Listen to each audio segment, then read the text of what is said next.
Nous sommes aujourd'hui dans une situation, à mon sens, critique et qui pourrait devenir insupportable pour l'Union européenne et pour son économie, de dépendance massive aux hyperscalers américains. Les États n'ont pas d'amis, ils n'ont que des intérêts. Nos principaux cloud providers européens parlent de leur solution souveraine, ce qui en soi n'a pas beaucoup de sens. Les cloud providers américains maîtrisent plus de 70% du marché du cloud en Europe. L'essentiel de la compétitivité industrielle des États-Unis vient de son industrie numérique.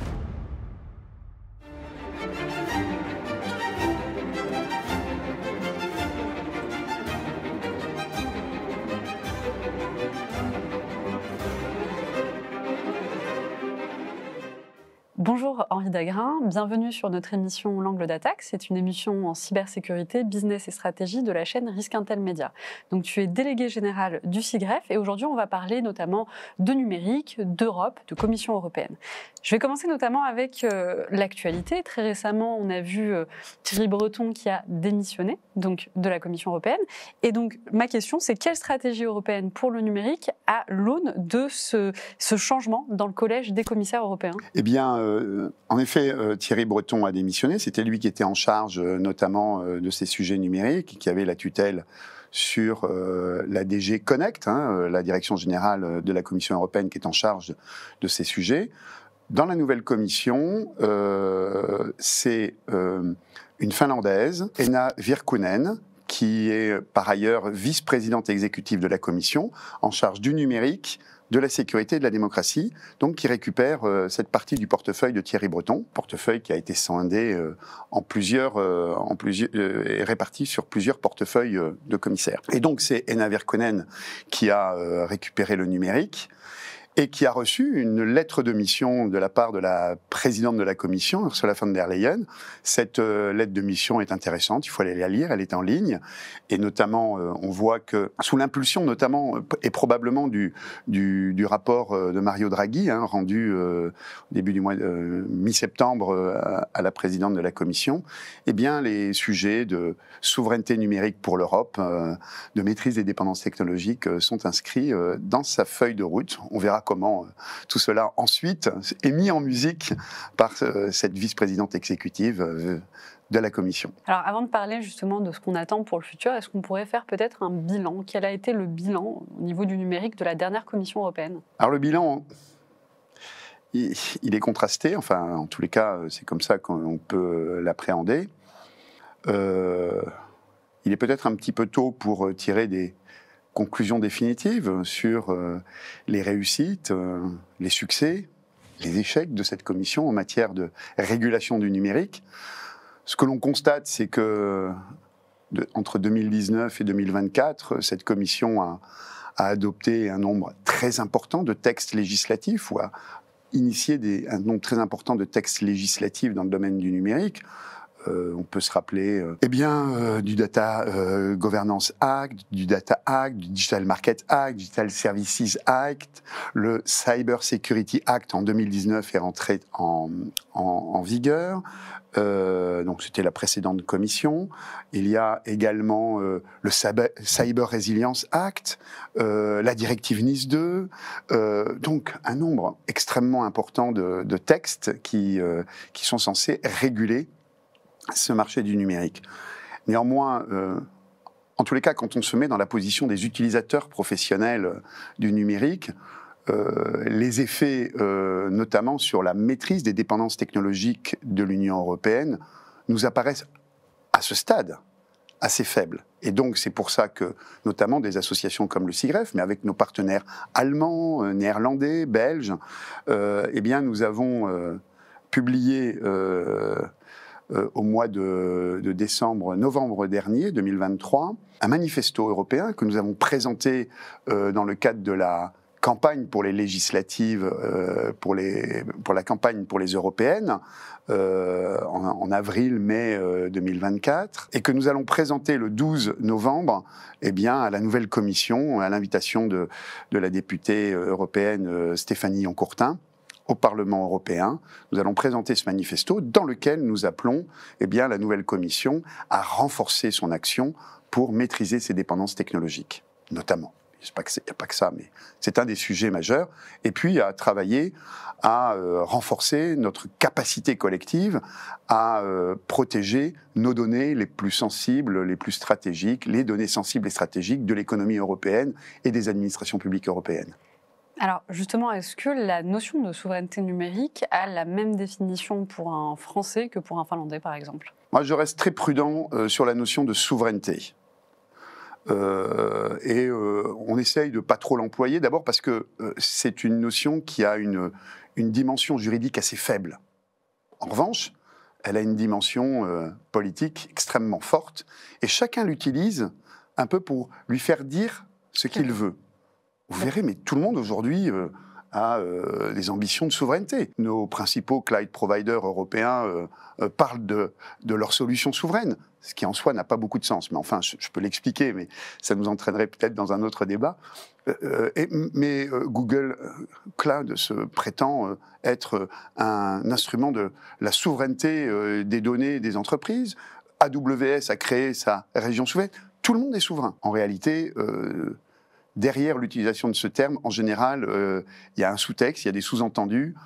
Pour certains, c'est un appel au protectionnisme économique. Pour d'autres, c'est plutôt un argument marketing pour placer ses produits et ses services. Bon. Finalement, si la définition même de la souveraineté numérique ne va pas être la même pour tout le monde, est-ce qu'on peut vraiment faire confiance à la Commission européenne pour être en mesure de mettre en place en fait, un cadre juridique qui permette de protéger cette souveraineté numérique dont il se prévaut? Alors, de toute façon, confiance ou pas confiance, la Commission est là. Et elle est manifestement saisie du sujet. Donc c'est à nous de l'aider, de manière proactive, à mettre en œuvre les régulations nécessaires, non pas dans une perspective d'autarcie totalement chimérique en matière de numérique, et ce n'est pas le sujet, mais de rééquilibrer les interdépendances qui doivent exister sur ce marché du numérique. D'abord, faire vivre effectivement le marché numérique européen, travailler à sa défragmentation, créer finalement ce qui est un objectif depuis une dizaine d'années, le Digital Single Market, qui n'existe toujours pas. Travailler à faire émerger des acteurs européens qui aient une taille mondiale, restaurer nos dépendances sur des technologies les plus importantes, et peut-être qu'on reviendra sur les technologies autour du cloud, qui sont particulièrement prégnantes. Et puis, ensuite, avoir des régulations qui soient suffisamment équilibrées pour contraindre des acteurs qui sont en situation hégémonique, de se plier à une certaine éthique du marché que l'on est en droit d'attendre d'acteurs qui comptent s'investir sur le marché européen, qui, je le rappelle, c'est environ 30% du marché mondial du numérique. Donc, c'est pas un petit marché. Donc, à partir de là, je pense qu'on a des arguments à faire valoir. Alors justement, Henri, tu me disais tout à l'heure qu'il y avait des actions qui étaient menées justement pour faire porter sa voix, avoir des revendications sur certains sujets. Est-ce qu'on vous écoute vraiment à la Commission européenne ou est-ce que le lobbying des GAFAM est peut-être un peu trop puissant? Ce qui est vrai, c'est que le lobbying de l'industrie de la tech américaine est extrêmement puissant. Et je pourrais l'illustrer tout à l'heure sur un cas absolument qui démontre combien l'Europe a des difficultés à faire valoir une certaine forme de maîtrise de ses dépendances. Et par ailleurs, quand nous intervenons, le CIREF représente la voix des utilisateurs, des clients de ce marché numérique. Eh bien, c'est assez compliqué parce que les utilisateurs de numérique, pour faire porter leur voix, eh bien, c'est toutes les entreprises, ce sont tous les particuliers, ce sont toutes les administrations publiques. Et arriver à avoir une vision fédérée d'acteurs, c'est très compliqué face à la puissance du lobbying, notamment américain. Ce que nous disons, c'est que les intérêts des utilisateurs, nous avons un instrument qui permet de mutualiser la prise en compte de cet intérêt. Ça s'appelle la Commission.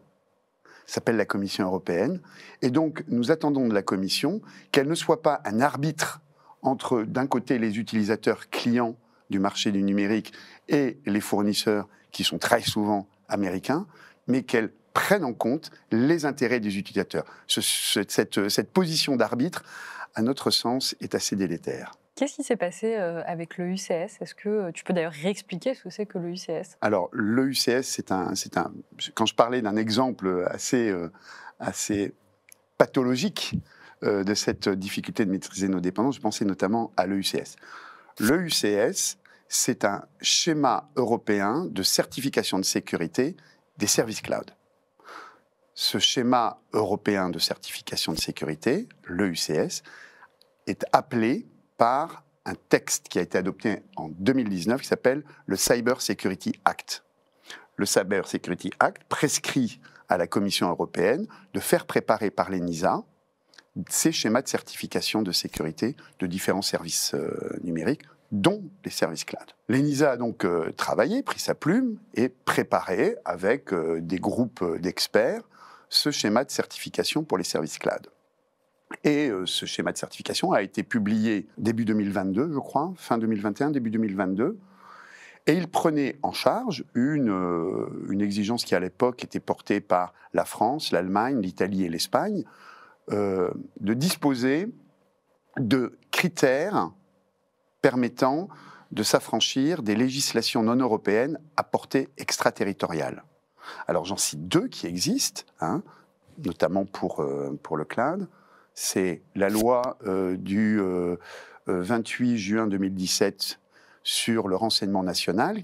C'est une loi chinoise qui impose aux acteurs, notamment du numérique, de fournir aux administrations chinoises, notamment aux agences de renseignement, les données de leurs clients qu'elles pourraient détenir en fonction des intérêts de la Chine. Donc clients potentiellement français, européens?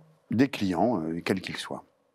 Les États-Unis disposent également d'une législation qui est le parallèle, qui s'appelle le Foreign Intelligence Surveillance Act, qui dans sa section 702 autorise ou régule la façon dont des agences de renseignement américaines vont réaliser de la collecte massive, a priori, sans mandat judiciaire, des données des non-US personnes, c'est-à-dire des personnes étrangères, que ce soit des personnes d'ailleurs physiques ou morales, dès lors que ces données sont portées par des infrastructures numériques qui relèvent de la législation américaine, donc des acteurs essentiellement américains. Et d'ailleurs, cette section 702 du Foreign Intelligence Surveillance Act, du FISA, a été prolongée de 2 ans en avril dernier par le Congrès américain, qui en a par ailleurs étendu la portée.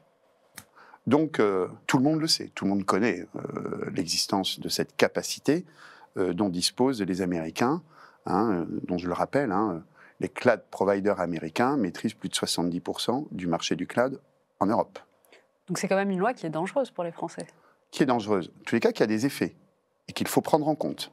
Et c'est pour ça que pour les Français, pour les Européens, nous sommes tous des non-US personnes, que nous soyons des entreprises ou des personnes physiques. Et donc, la France, en partant de ce constat, avait travaillé avec d'autres États membres pour que, dans son niveau le plus élevé de certification, le UCS embarque ses critères d'immunité aux législations non européennes à portée extraterritoriale. Ça, c'était la situation qui prévalait début 2023, avec ce schéma de certification. Alors, on ne savait pas si ça serait le niveau... Il y avait 3 niveaux, plus le 4e niveau, avec ses critères d'immunité. Est-ce que ça serait un niveau 4 ou un niveau 3+, ou... On va l'appeler, ce niveau qui embarque ces critères d'immunité, on va l'appeler le I+. Aujourd'hui, c'est l'appellation consacrée. En mai 2023, très exactement le 25 mai 2023, des associations représentatives de l'industrie du numérique américaine, notamment la CCIA, la Computer and Communication Industry Association, la BSA, la Business Software Alliance, se sont émus de ce niveau I+, et ont écrit une lettre, elle est publique, elle est en ligne, une lettre notamment à l'administration Biden, et notamment à Anthony Blinken, pour lui dire « Ne laissez pas faire les Européens, ne les laissez pas adopter ce schéma de certification avec ce niveau I+. » Parce que d'abord, ça aura un effet d'éviction d'une partie du marché, si les Européens décident de protéger leurs données en se fondant sur ce niveau de certification d'II+. Donc ça aura un effet économique, mais surtout, et ils les disent, ils l'écrivent comme ça, c'est une menace potentielle sur la sécurité nationale des États-Unis. une menace potentielle sur la sécurité nationale des États-Unis. Bon. Cette lettre est donc envoyée à Anthony Blinken. En septembre 2023, Anthony Blinken envoie à Ursula von der Leyen une note diplomatique. Alors, elle n'est pas publique, mais j'ai pu en récupérer une copie, dans laquelle il dit qu'il est très attentif à ce sujet de l'adoption de l'EUCS par les Européens, qu'il n'entend pas laisser les Européens adopter ce niveau I+, et il indique dans cette note diplomatique, si vous adoptez ce niveau I+, c'est quasiment mot à mot, si vous adoptez ce niveau I+, ça ne sera pas sans conséquence sur les relations économiques et sécuritaires entre les États-Unis et l'Union européenne. C'est incroyable quand même, comme quelque part. C'est pas incroyable, c'est les relations entre les États. Hein. Les États-Unis, c'est bien entendu un allié, c'est un partenaire économique important. C'est ce que tu me disais tout à l'heure, tout à fait. Mais c'est également un concurrent économique. Les États n'ont pas d'amis, ils n'ont que des intérêts. Et l'intérêt des États-Unis commande de faire en sorte que l'Europe n'adopte pas l'EUCS pour des questions économiques, mais surtout pour des questions de stratégie nationale, de sécurité nationale. Qu'est-ce qui se passe à la suite de cette lettre? À la suite de cette lettre, eh bien, à l'automne 2023, la Commission européenne a demandé à l'ENISA de revoir sa copie, et en février ou mars 2024, l'ENISA, qui est l'Agence nationale de cybersécurité de l'Union européenne, remettait une nouvelle copie, expurgée de tout critère d'immunité aux législations non européennes à portée extraterritoriale. Et nous en sommes là. Nous nous sommes donc émus de cette nouvelle version. Nous sommes de nombreuses associations professionnelles, entreprises, qui ont besoin de ces critères d'immunité dans un schéma de certification.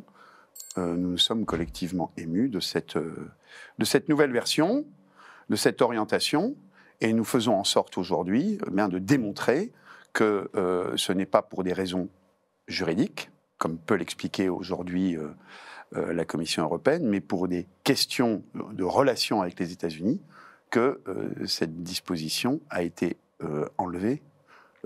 Ces critères d'immunité ont été sortis de l'EUCS.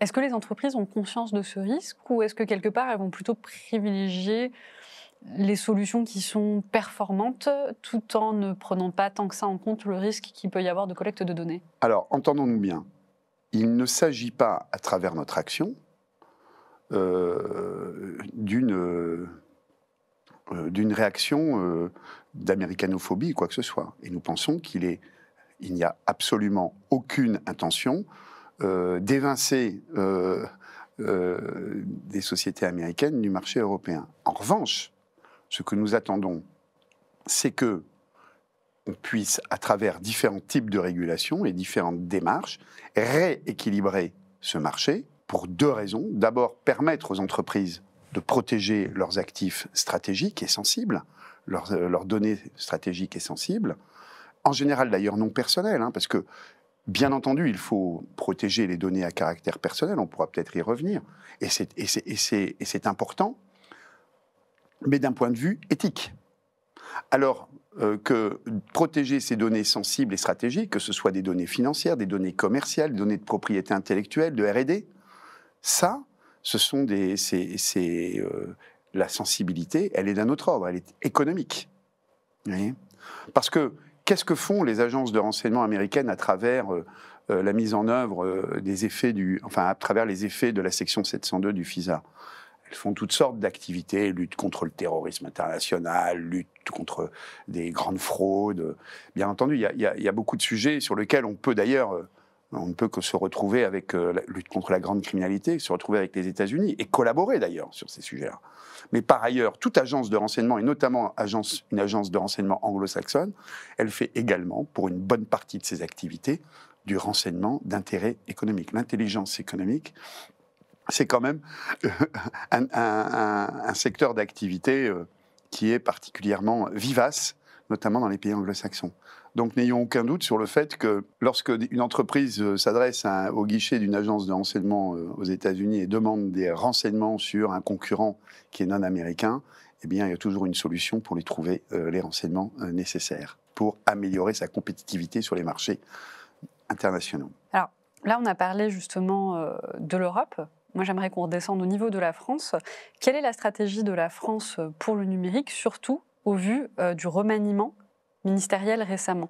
Est-ce que tu peux peut-être réexpliquer ce qui s'est passé? Donc, il y a un nouveau rattachement. Et puis, quelles sont les conséquences ou quelle est la stratégie d'un point de vue numérique pour la France? On peut analyser effectivement les modifications qu'il y a eu dans l'articulation des portefeuilles ministériels dans le gouvernement de Michel Barnier. Et pour ce qui nous concerne, on a fait le constat que, d'une part, la notion de souveraineté numérique a été sortie du titre du ministre de l'économie et des finances. Bruno Le Maire était dans le dernier gouvernement ministre de l'économie et des finances et de la souveraineté industrielle et numérique. Aujourd'hui, donc le nouveau ministre de l'économie et des finances, Armand, est ministre de l'économie et des finances. Donc on verra si dans ces attributions, cette notion demeure. Par ailleurs, le secrétariat d'État, ministère délégué puis secrétariat d'État au numérique dépendait de lui à Bercy. Aujourd'hui, Clara Chapaz, nouvelle secrétaire d'État chargée du numérique, est rattachée au ministère de l'Enseignement supérieur et de la Recherche. Et on a rajouté intelligence artificielle au numérique. Absolument, c'est le secrétariat d'État à l'intelligence artificielle et au numérique. Et ça, c'était d'ailleurs également un sujet d'interrogation. C'est intéressant, il ne s'agit pas de critiquer. Maintenant, il faudra voir comment dans les décrets d'attribution de chacun des portefeuilles ministériels, tout ça est mis en musique. Ce qui est vrai, c'est que le numérique est aujourd'hui un secteur, un domaine qui est extrêmement interministériel. Donc, à partir de là, en fonction des attributions, on verra comment ce caractère interministériel du numérique est mis en œuvre. Le ministère de l'économie et des finances est un ministère, par essence, très interministériel. Donc, le positionnement à Bercy était intéressant. Beaucoup d'acteurs dans l'écosystème numérique demandaient un ministère ou un ministère délégué qui relevait directement du Premier ministre ou un ministère de plein exercice. Pour l'instant, cette demande n'a pas été entendue. Pour l'instant, je pense qu'il est un petit peu tôt pour tirer des conclusions, mais le ministère de l'Enseignement supérieur et de la Recherche est quand même par essence un ministère qui est beaucoup moins transversal que d'autres ministères, même s'il reste particulièrement important, notamment pour connecter la recherche et l'innovation. C'est pas inintéressant, mais en tous les cas, nous sommes nombreux à nous interroger. On verra. Alors justement, quand j'ai dit qu'on avait rajouté IA, j'ai vu que ça t'a fait réagir. Absolument, ouais. Donc je veux bien savoir pourquoi. Et moi, j'aimerais rajouter, pourquoi pas IA et cloud, puisque sans cloud, on n'a pas d'IA. Ouais, alors deux questions. La première, pourquoi ça m'a fait... c'est une des réactions qu'on a eues. L'intelligence artificielle est intrinsèquement du numérique. Donc quand on dit numérique, on dit intelligence artificielle. On a eu un début de réponse d'ailleurs, puisque j'ai écouté Clara Chapaz c'était en début de semaine, lundi je crois, lundi soir, lors de la rentrée 2024 de la French Tech. Et je crois que c'est d'abord une réponse au grand public pour dire qui est inquiet. Beaucoup de nos concitoyens sont inquiets de l'intelligence artificielle, soit dans leurs activités professionnelles, soit dans leur vie personnelle, en se disant mais qu'est-ce que c'est que ce sujet de l'IA? Les gens ne comprennent pas très bien. Et il y a beaucoup de craintes, beaucoup de fantasmes autour de l'intelligence artificielle. Et se dire qu'il y a un département ministériel qui est en charge de l'intelligence artificielle, ça peut avoir un effet rassurant. Et d'ailleurs, dans son discours, Clara Chapaz en a parlé de cet effet en disant on va prendre en charge l'intelligence artificielle pour démonter les fantasmes et rassurer nos concitoyens. Donc je crois que c'est d'abord un élément de communication politique et qui est sans doute bienvenu. Alors, tu parles d'inquiétude vis-à-vis de l'IA. Alors, on peut avoir plusieurs inquiétudes. Alors forcément, celle à laquelle on pense en premier, c'est le remplacement de certains métiers. Mais est-ce qu'on n'aurait pas aussi l'inquiétude de s'apercevoir que le leadership dans l'IA est plutôt porté par les États-Unis et non pas notamment par la France? Est-ce que c'est une inquiétude qu'on peut avoir? L'intelligence artificielle, c'est effectivement de l'algorithmie, mais c'est d'abord et avant tout, in fine, des ressources matérielles, Le cloud. du hardware, de l'énergie, de l'investissement très capitalistique. Des petites équipes très intelligentes, bien cortiquées, qui ont énormément de talent, peuvent développer des algorithmes, des grands modèles de langage, des algorithmes d'intelligence artificielle de toute nature. En revanche, pour entraîner ces modèles, pour les faire tourner, pour les distribuer, eh bien, il n'y a pas le choix. Il faut du cloud. Et si on veut parler... Beaucoup de gens disent, non mais, et même un peu Mario Draghi dans son rapport dit, non mais attendez, le cloud c'est fini, on a perdu la bataille, on va se concentrer sur la suite, sur l'intelligence artificielle, sur le quantique par exemple. Ce qu'oublient de dire ces gens, c'est qu'il n'y aura pas d'IA de confiance sans data de confiance et cloud de confiance. Et on ne maîtrisera jamais le développement, l'entraînement et la distribution d'outils d'intelligence artificielle sans maîtriser les infrastructures sous-jacentes. Et d'ailleurs, il y a un leader français de l'intelligence artificielle qui, au mois de mai-juin, expliquait qu'il avait un problème parce qu'il ne trouvait pas en Europe la puissance de calcul nécessaire pour entraîner ces modèles de langage, qu'il était obligé d'acheter désormais de la puissance de calcul à ceux qui, par ailleurs, sont ses principaux concurrents sur le marché de l'intelligence artificielle au plan mondial. Donc ça pose un petit problème. Un petit peu quand même. Un petit problème. Et donc, nous sommes aujourd'hui dans une situation, à mon sens, critique et qui pourrait devenir insupportable pour l'Union européenne et pour son économie, de dépendance massive aux hyperscalers américains. Il ne s'agit pas de les évincer, mais il s'agit de rééquilibrer ces interdépendances que nous pouvons avoir avec eux. Et à l'évidence, s'il y a des investissements massifs à réaliser en Europe, et il faudra le faire, sinon il faudra assumer une situation de servitude, de servitude numérique vis-à-vis des États-Unis, il faudra assumer de faire les investissements nécessaires pour développer de manière, avec plusieurs ordres de grandeur, les infrastructures cloud dont nous avons besoin pour le futur de notre économie. Donc, pas de leadership en IA si on n'a pas de leadership dans le cloud, et auquel cas, est-ce qu'on peut réellement aspirer à tendre vers un leadership dans le cloud? Est-ce que c'est réaliste? Je suis sceptique. Je suis peut-être certainement qu'on pourra m'expliquer le contraire, mais je suis assez sceptique. Je pense qu'il n'y a pas tellement le choix. Dans les 5 ans qui viennent, il faut qu'on ait réalisé les investissements massifs. Mario Draghi parle de 600 à 800 milliards d'investissements par an à réaliser en Europe pour restaurer notre autonomie industrielle. Quand on regarde, c'est intéressant parce que, je résume, je vais, au risque de le caricaturer, mais les observations de Mario Draghi. Il regarde le différentiel sur les 30 dernières années de la croissance industrielle entre les États-Unis et l'Europe. Et il constate qu'il y a un différentiel, en gros, de 30%. Mais quand on enlève l'industrie du numérique, alors on a une croissance industrielle qui est à peu près équivalente. Ça veut dire que l'essentiel de la compétitivité industrielle des États-Unis vient de son industrie du numérique. Que n'avons-nous pas développé également notre compétitivité dans ce domaine-là? Parce qu'il y a à l'évidence une forme de siphonnage de l'économie européenne par la tech américaine au profit de l'économie américaine. Est-ce que tu peux me parler du DMA? Et puis après, évidemment, m'expliquer pourquoi il n'y a pas d'hyperscaler américain dans les gatekeepers du DMA. Le Digital Market Act a été adopté définitivement, c'était, je crois, à l'été 2023.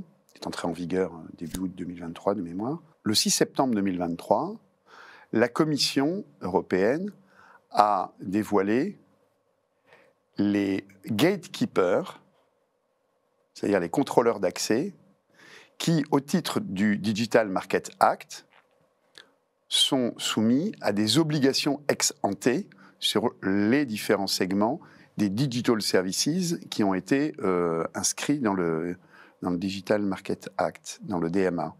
Il y a 10 digital Services qui ont été mentionnés et développés dans le DMA.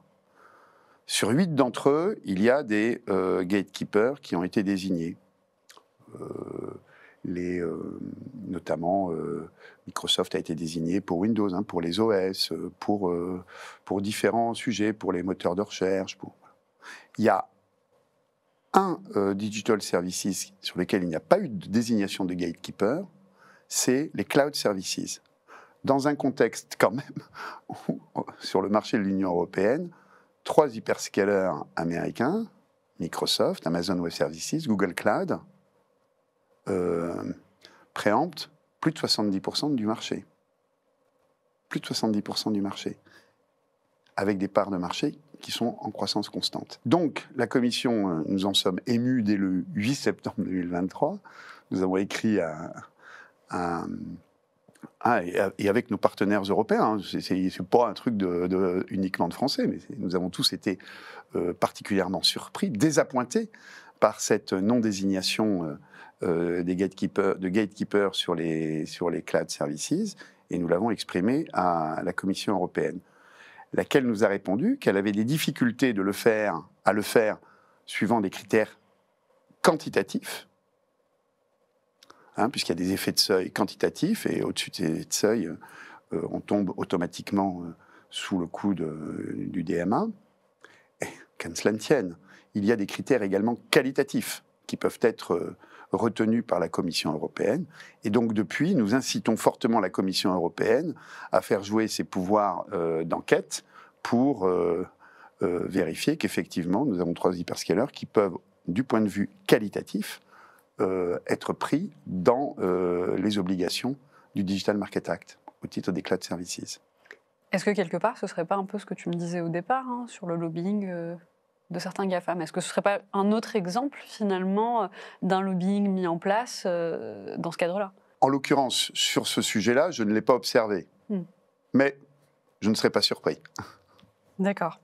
Tout à l'heure, tu as dit quelque chose, tu as dit on peut retrouver notamment, comme Google ou d'autres entreprises qui proposent, soi-disant, des solutions souveraines pour les entreprises. Et donc moi, ma question, c'est est-ce qu'on peut réellement... Oui, dis-moi. Oui, enfin... Qu'elle qualifie de souveraine. Qualifie, tout à fait. Voilà. Donc, qu'elle qualifie de souveraine. D'où donc ma question, est-ce qu'on peut réellement faire confiance aux entreprises étrangères pour proposer des solutions souveraines?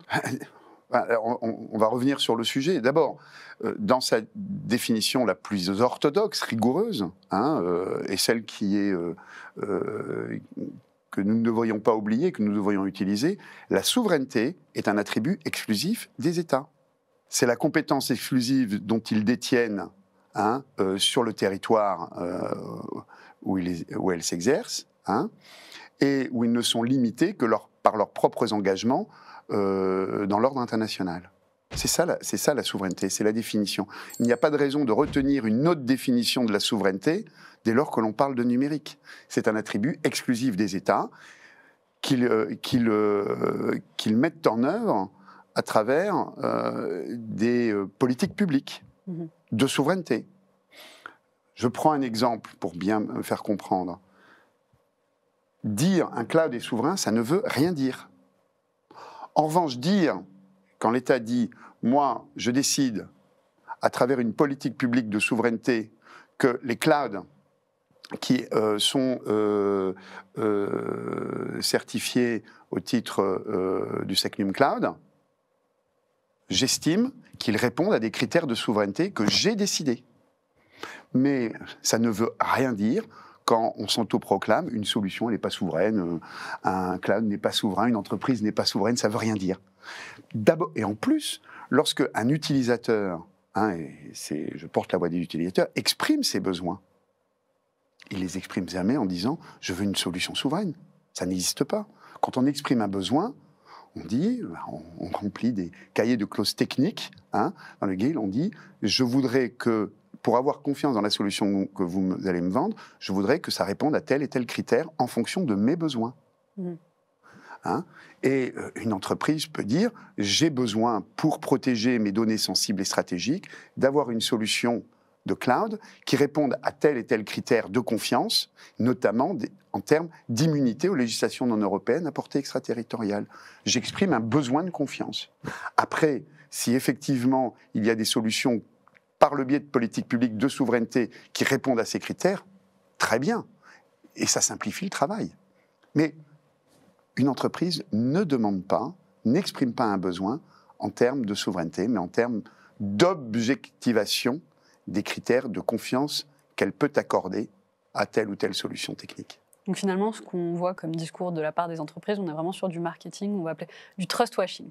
Trust, c'est la confiance. Je trouve qu'il y a eu ces dernières années un glissement sémantique pour parler de comment est-ce que j'objective la confiance que je peux placer dans telle ou telle entreprise, dans telle ou telle solution pour répondre à mes propres besoins, et vers cette notion de souveraineté, mais qui n'a aucune portée juridique et qui n'a qu'une portée marketing.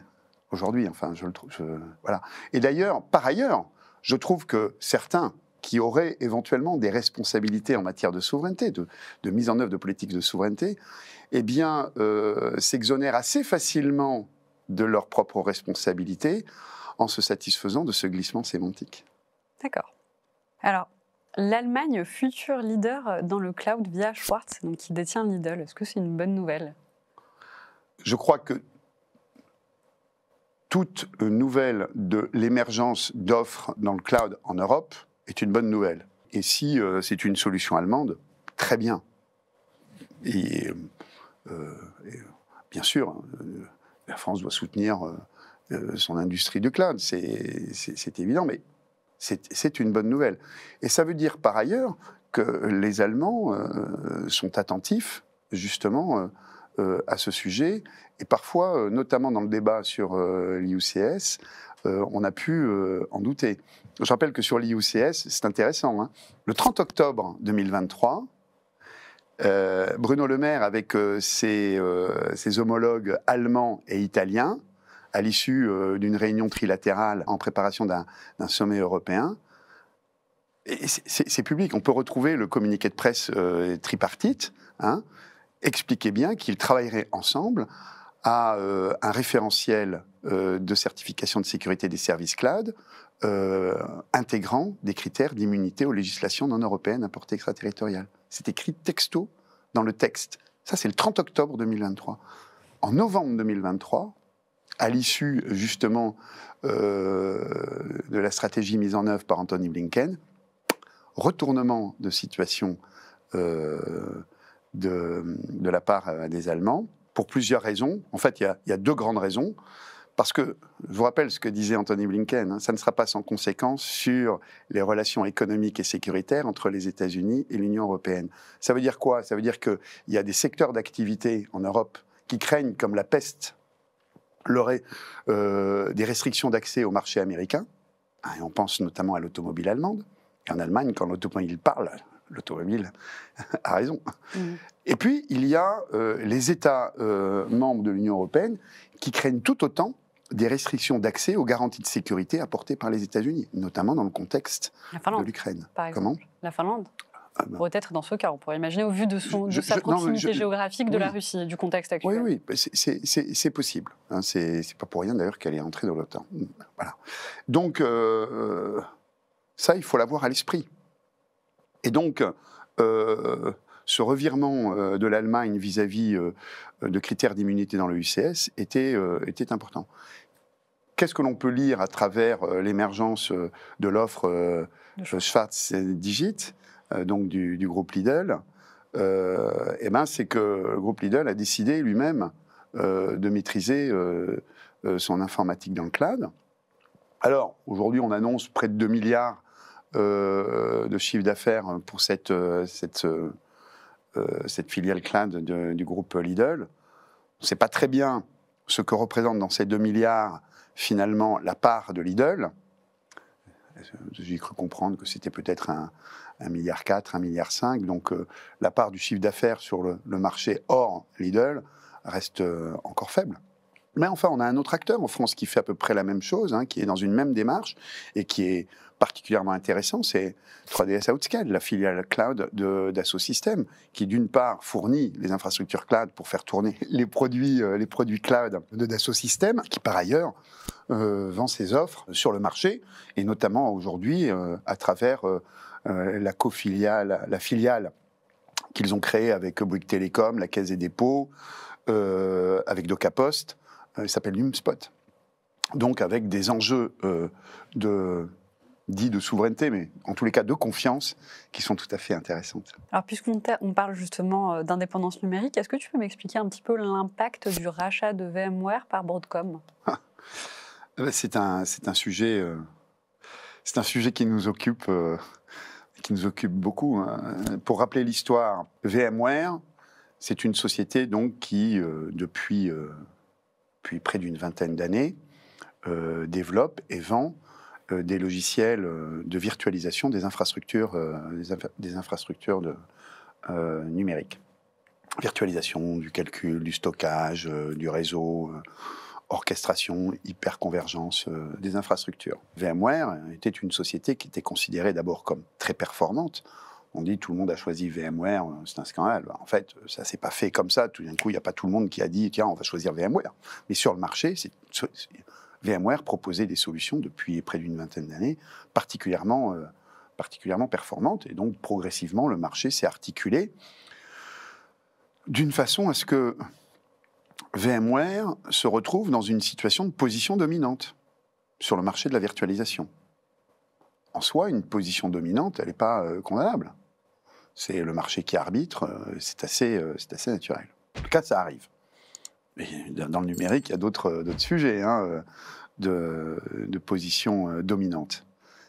Et une position dominante, elle ne se traduit pas nécessairement par des abus. Et d'ailleurs, l'essentiel des clients de VMware étaient assez satisfaits, pas toujours simple, mais assez satisfaits des relations avec cette société. Une société qui faisait 13 milliards de chiffre d'affaires, dont 3 milliards de bénéfices. 2023. En mai 2022, Broadcom annonce le rachat de VMware, son intention de racheter VMware. Quand nous avons vu ça, nous en sommes émus parce que nous avions été échaudés par des précédents de rachat de Broadcom, notamment CA Technologies, des logiciels pour les mainframes, et Symantec Enterprise. Et à chaque fois, nous avons constaté que les méthodes mises en œuvre par Broadcom pour valoriser son acquisition étaient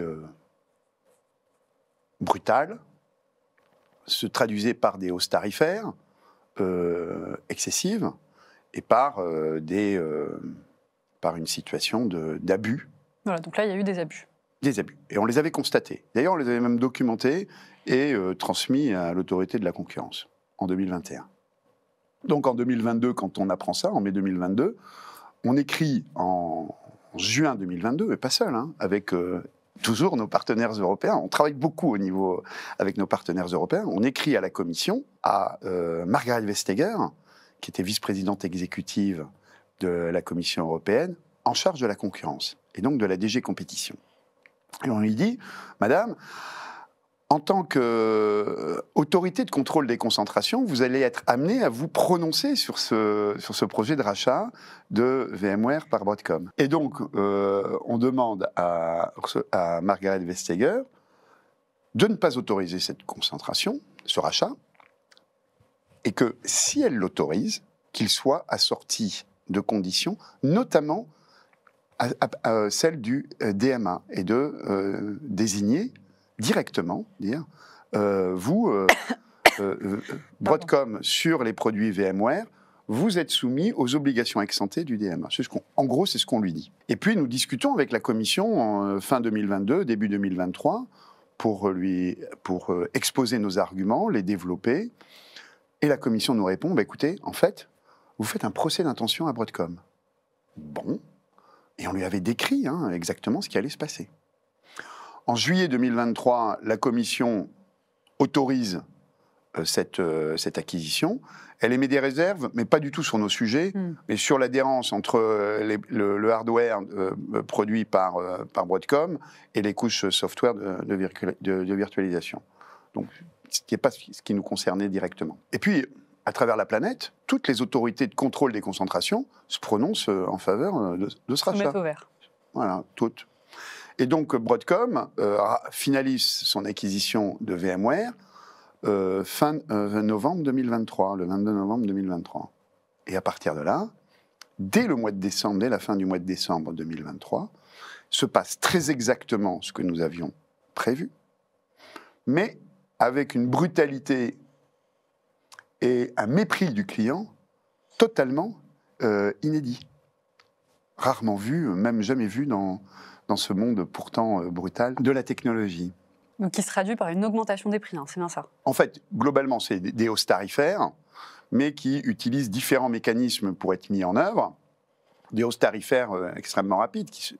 Et donc, ces mécanismes, ils sont assez connus. D'abord, passage du mode en souscription, abandon du mode licence perpétuelle, des résiliations unilatérales de conditions contractuelles antérieurement signées avec VMware, la bundleisation des offres, c'est-à-dire, je prends les produits de VMware et j'en fais des bundles, hein, des bouquets, et j'oblige le client non pas à acheter la brique dont il a besoin, mais à acheter toutes les briques, et puis des hausses tarifaires sèches. Donc, on constate en fait des augmentations de tarifs d'un facteur 3 à un facteur 12 dans certains cas, hein, ce qui est insupportable pour les clients. On ne mène pas des stratégies numériques dans un tel contexte. Et donc, la plupart des clients de VMware se sont émus de cette situation et ont décidé d'agir. Le SIGREF, dans ses responsabilités, mais avec ses partenaires européens également, eh bien, accompagne ses adhérents dans leur réflexion stratégique sur les suites à donner à ce comportement, à ces pratiques que nous qualifions d'abusives de Broadcom après son rachat de VMware. Donc, nous avons mené plusieurs actions. D'abord, d'informer la commission, lui dire, voilà, on vous l'avait dit. On vous l'a dit, on y est. Donc, qu'est-ce qu'on fait maintenant? Voilà. En fait, nous, on sait à peu près ce qu'on a à faire, hein, et on agit sur plusieurs champs. D'abord, nous avons plusieurs adhérents qui ont mené des actions auprès du tribunal de commerce, hein, notamment de Paris, pour en référer, des actions en référé, hein, des requêtes en référé auprès du tribunal de commerce de Paris, pour dénoncer les comportements inacceptables de Broadcom. Certains ont gagné, enfin en tous les cas ont eu un premier succès avant les jugements au fond, hein, c'est notamment le groupe Thales, ça a été annoncé largement dans la presse cet été. Il y en a d'autres qui ont initié ce type de démarche. Ça, c'est un traitement individuel. Chaque entreprise est libre, effectivement, d'aller devant le tribunal de commerce pour dénoncer les pratiques de Broadcom. Ensuite, de manière collective, nous avons engagé une saisine de l'autorité de concurrence européenne, la DG Compétition. Et nous ne sommes pas les seuls à l'avoir fait en Europe, hein. Il y a d'autres organisations professionnelles qui ont fait la même chose. Nous avons donc envoyé une saisine par la voie de nos avocats, par le biais de nos avocats, à la Commission européenne pour dénoncer en droit de la concurrence les pratiques de Broadcom, essentiellement les changements abrupts de conditions, la bundleisation des ventes. C'est ce qu'on appelle des ventes liées, hein. Et ça, notamment en droit de la concurrence, c'est ce qu'on appelle une pratique d'éviction abusive des concurrents. Parce qu'il y a plusieurs sociétés qui proposent des produits de virtualisation du réseau, de virtualisation du stockage. Voilà. La bundleisation, ça a un effet d'éviction sur ce marché. Bref, on a, je suis pas juriste ni spécialiste du droit de la concurrence, mais enfin, j'ai compris quelques trucs, comment expliquer nos avocats, et donc tout ça, nous l'avons embarqué dans une saisine. Et puis, il y a d'autres voies qui peuvent être utilisées. Et je crois qu'il y a notamment une voie politique, et qui, pour l'instant, ne s'est pas fait entendre, malgré nos demandes, tant au niveau national, hein, et différents États membres, qu'au niveau de la Commission. Parce que cette pratique de Broadcom, d'abord, elle a un effet de siphonnage d'une part substantielle de la richesse créée en Europe, sur l'économie européenne, qui n'est pas négligeable. On l'a estimé en année pleine, lorsque le rachat produira pleinement ses effets, quasiment à 8 milliards d'euros par an. 8 milliards d'euros par an sur l'économie européenne, et c'est totalement stérile en termes de compétitivité, parce que ce sont les mêmes produits qui se retrouvent à la même place et qui font la même chose. Donc ça n'apporte pas de compétitivité aux entreprises. 8 milliards qui partent comme ça aux États-Unis. Soyons clairs, Broadcom n'a pas racheté une belle technologie pour la valoriser au profit de ses clients. Broadcom a racheté une situation de lock-in qu'il entend valoriser financièrement le plus vite possible. Il a annoncé qu'il rembourserait son investissement en 3 ans au marché financier. Il ne faut pas oublier, ça représente en gros, si on enlève ce qui a été revendu, 66 milliards de dollars d'investissement. 66 milliards. Remboursé en 3 ans. Voilà, ça veut dire qu'il faut dégager 22 milliards par an. Pour 22 milliards de dollars par an sur une entreprise qui faisait 3 milliards de bénéfices par an. Ok. C'est quand même très, très... En tout cas, c'est ce qui a été annoncé au marché. Et donc, c'est effrayant, en fait, de ce qui va se passer dans les mois et années à venir. Voilà. Nous, ce qu'on explique à la Commission, c'est que ça, il y a également... c'est un enjeu politique. Et puis, il y a un enjeu également de contagion à d'autres acteurs qui sont en situation de lock-in de leurs clients. Ils se disent, finalement... Quand on augmente les prix de 3 à 5, à 10, il ne se passe rien, pourquoi ne pas faire la même chose? Ouais, ça passe. Ça, c'est un enjeu éminemment politique. Vous voyez? Et justement, en fait, ce qui s'est passé là avec VMware, est-ce que c'est un symptôme de notre impuissance ou c'est juste le marché, la dure réalité du marché? Ce qui serait un symptôme de notre impuissance, ça serait de dire que ce sont les dures réalités du marché.